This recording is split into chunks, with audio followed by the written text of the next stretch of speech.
I'm play the video or watch it all the way through, please. Is this what you want for yourself? This what you want for the future? It was written back, I think it said 1987. I gotta look at it again. I got the date wrong. Man, my bad. But look at this. Is this what you want for yourself, for your future, for your kids, or whoever? And this is what happens when you don't pay attention. And well, we got administration in office that's pushing for this. We got environment around the world, environment in the United States that's pushing for this. And someone don't even realize how deep this is. Just going along with it because it sounds good. Let me run the video for you. In which freedom of thought will be at first a deadly sin and later on a meaningless abstraction. The autonomous individual is going to be stamped out of existence. George Orwell's dystopian novel 1984 is a work of fiction, but much that is depicted in it reflects the political realities of many nations, past and present. At least 3/4 of what Orwell narrates is not negative utopia, but history, Umberto Eco wrote. Referring to his time spent in Belgrade under communist rule, Lawrence Durrell wrote that, reading 1984 in a communist country is really an experience, because one can see it all around one. In this video, we are going to explore some of the similarities between the totalitarian systems of the 20th century and Orwell's 1984. And as will become evident, many of these totalitarian traits are re-emerging in the modern world. This investigation will be conducted in the recognition that totalitarianism relies on mass support, and so contemporary societies desperately need more people to withdraw their support of this brutal form of rule. Shortly after 1984 was published, Orwell explained, "The moral to be drawn from this dangerous nightmare situation is a simple one. Don't let it happen. It depends on you." Totalitarianism is a political system whereby a centralized state apparatus attempts to control virtually all aspects of life. Everything within the state, nothing outside the state, nothing against the state, the Italian dictator Mussolini succinctly put it. While totalitarianism can emerge under the guise of various political ideologies, in the 20th century it was communism and fascism that provided the ideological support for this type of rule. Communism and fascism are often viewed as being on opposite ends of the political spectrum, but in the manner they were put into practice in the 20th century, both of these systems displayed the characteristics of the totalized, all-controlling state. Both used force and propaganda to attain power, crush economic and civil liberties, smother culture, partake in mass surveillance, and terrorize the citizenry with psychological warfare and eventually mass imprisonment and mass murder.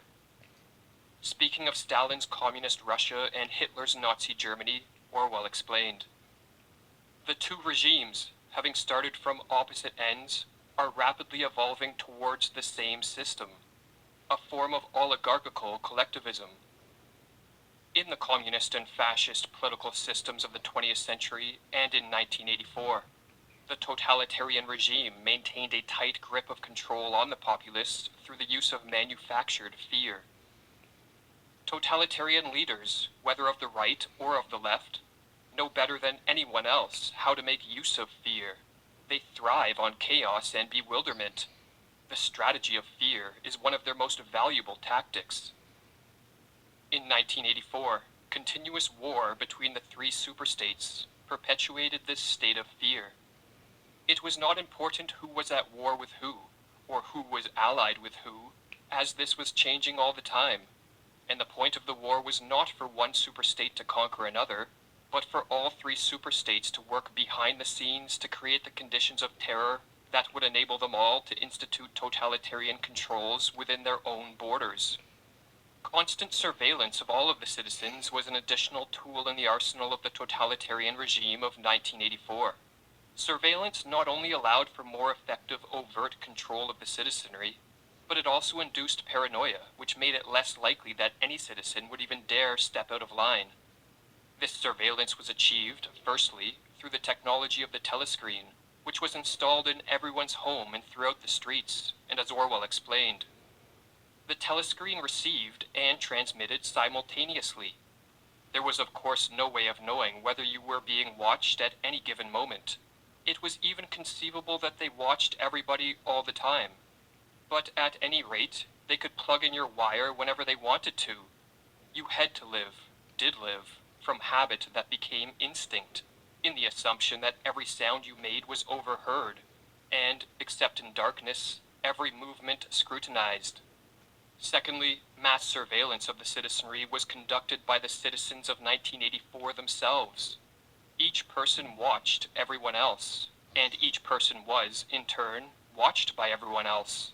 The most innocent of expressions, an innocuous statement, or a subtle look of disapproval when Big Brother appeared on the telescreen, was reported to the thought police and treated as a thought crime or a face crime, as evidence that one was disloyal and had something to hide.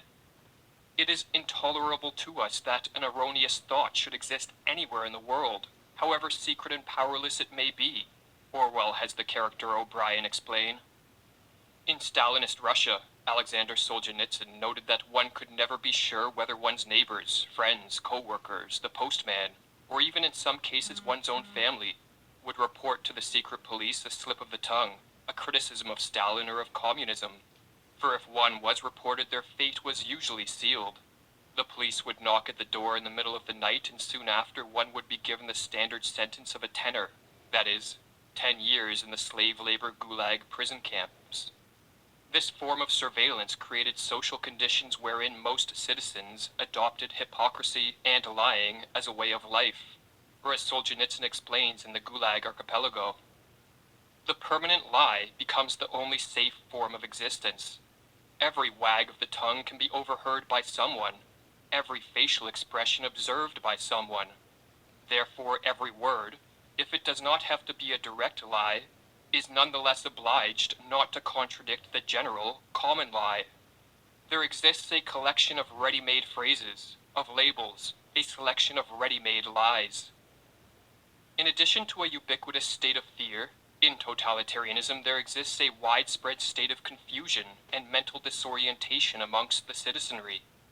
Many victims of totalitarianism have told me in interviews that the most upsetting experience they faced was the feeling of loss of logic, the state of confusion into which they had been brought, the state in which nothing had any validity. They simply did not know what was what. In 1984, widespread mental disorientation was stimulated via the falsification of history and the negation of the concept of objective truth. The Ministry of Truth was the institution which falsified history. Everything faded into mist. The past was erased. The eraser was forgotten. The lie became truth. One of the reasons totalitarian regimes attempt to alter history is because it rids the society of any past reference points or standards of comparison, which might remind the citizens that life in the past was so much better than it is in the sterile and oppressive present. Within 20 years at the most, the huge and simple question, was life better before the revolution than it is now, would have ceased once and for all to be answerable, wrote Orwell. But another reason history is falsified by totalitarians is to ensure there are no historical roots to which the citizen can anchor and find truth, sustenance, and strength. In totalitarianism, there can be no historical information which contradicts or puts into question the reigning political ideology, nor any institution, such as religion, which offers the individual a refuge from the influence of the state. And so as Orwell wrote in 1984, every record has been destroyed or falsified. Every book has been rewritten. Every picture has been repainted. Every statue and street and building has been renamed. Every date has been altered. And that process is continuing day by day and minute by minute. History has stopped. Nothing exists except an endless present in which the party is always right. Along with destroying or falsifying the past, widespread mental disorientation is further cultivated by destroying the belief in objective truth. This is done through a program of psychological warfare. Incessant and intentionally confusing propaganda, conflicting reports, and blatant lies are pumped out in official reports and through the mass media at all hours of the day. What is said today has no bearing on what may be said tomorrow, for as Orwell explained, the totalitarian state sets up unquestionable dogmas, and it alters them from day to day. It needs the dogmas because it needs absolute obedience from its subjects, but it cannot avoid the changes, which are dictated by the needs of power politics. In 1984, for example, the Ministry of Plenty put out a bulletin that they were increasing the chocolate ration to 20 grams a week. Orwell writes, "And only yesterday," Winston reflected, "it had been announced that the ration was to be reduced to 20 grams a week. Was it possible that the citizens could swallow that, after only 24 hours? Yes, they swallowed it. Was he, then, alone in the possession of a memory?" In addition, contradictions, hypocrisies, and lies form the foundation of the totalitarian ideology. The totalitarian system presents the enslavement of the individual as his or her liberation. Censoring information is called protecting the truth. The destruction of culture or the economy is called its development. The military occupation of other countries is labeled as the furtherance of freedom and peace. In 1984, the Ministry of Peace instigated wars, the Ministry of Truth manufactured propaganda, and the Ministry of Plenty created shortages. On the enormous pyramidal structure of the Ministry of Truth hung the words, "War is peace, freedom is slavery, ignorance is strength." The official ideology abounds with contradictions even when there is no practical reason for them, Orwell explained in 1984. These contradictions are not accidental. The purpose of this all-encompassing program of psychological warfare is to bewilder the mind of the average citizen. For when the citizen is bombarded with contradictions and lies and lives in what Orwell called that shifting phantasmagoric world in which black may be white tomorrow and yesterday's weather can be changed by decree, he or she eventually ceases to know what to think, or even how to think. The distinction between up and down, fact and fiction, truth and falsity, is not only blurred, but loses significance. The belief in objective truth disappears, and the average citizen becomes completely dependent on authority figures to feed him ideas, and thus is ready to assent to lies and to believe the most absurd things, so long as those in the political class deem it to be true. The Soviet official Georgy Pyatakov explained that the true Bolshevik would be ready to believe that black was white and white was black if the party required it. There was no particle left inside him which was not at one with the party, did not belong to it. In an essay titled Totalitarianism and the Lie, Leszek Kolakowski, a philosopher who was exiled from Poland for his criticisms of communism and Marxism, wrote, "This is what totalitarian regimes keep unceasingly trying to achieve. People whose memory, personal or collective, has been nationalized, has become state-owned and perfectly malleable, totally controllable, are entirely at the mercy of their rulers. They have been deprived of their identity. They are helpless and incapable of questioning anything they are told to believe. They will never revolt, never think, never create. They have been transformed into dead objects."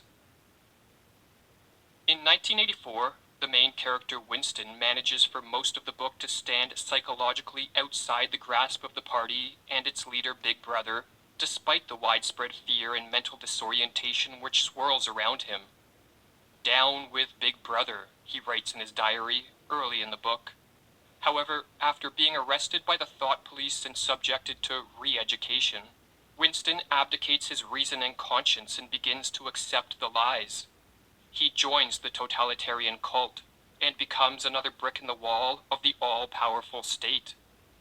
Referring to Winston, Orwell writes, "He could not fight against the party any longer. Besides, the party was in the right. It was merely a question of learning to think as they thought.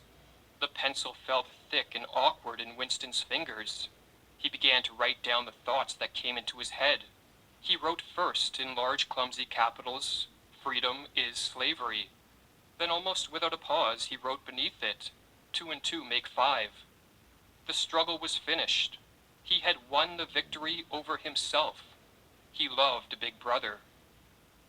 Some have taken this ending as a sign of Orwell's pessimism, as an indication that humanity is doomed to a totalitarian future. Yet Orwell's motive for writing this book was not to depress nor promote a fatalistic apathy, but to warn and rouse to action as many people as possible. For Orwell understood as well as anyone that in the battle between totalitarianism and freedom, no one can afford to stand aside. The fate of each and every one of us hangs in the balance. Don't let it happen. It depends on you.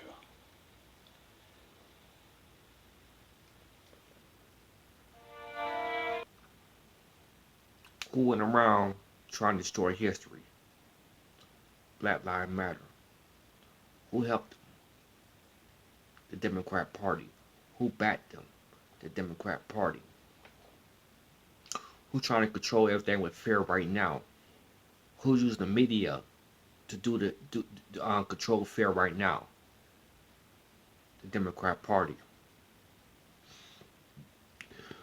You can keep on ignoring this all you want to, if you want to. But how many times people in the past gotta warn you about the future? And I hope you're still here watching this video, but how many times the people in the past got warned about the future? This is happening right now. This is trying to take place right now under the Democrat Party, the party of slavery, the party of Jim Crow, the party of the KKK. Get it through your head. That's your enemy. You heard it. Who trying to pass these laws? Who trying? Man, is this? They doing it right now. Forcing you to do stuff and dividing you, trying to erase history. They doing all that stuff that man said. They doing it. They're brainwashing you and all that. They doing similar. They doing almost similar stuff right now. The Democrat Party. Is you gonna keep on ignoring it?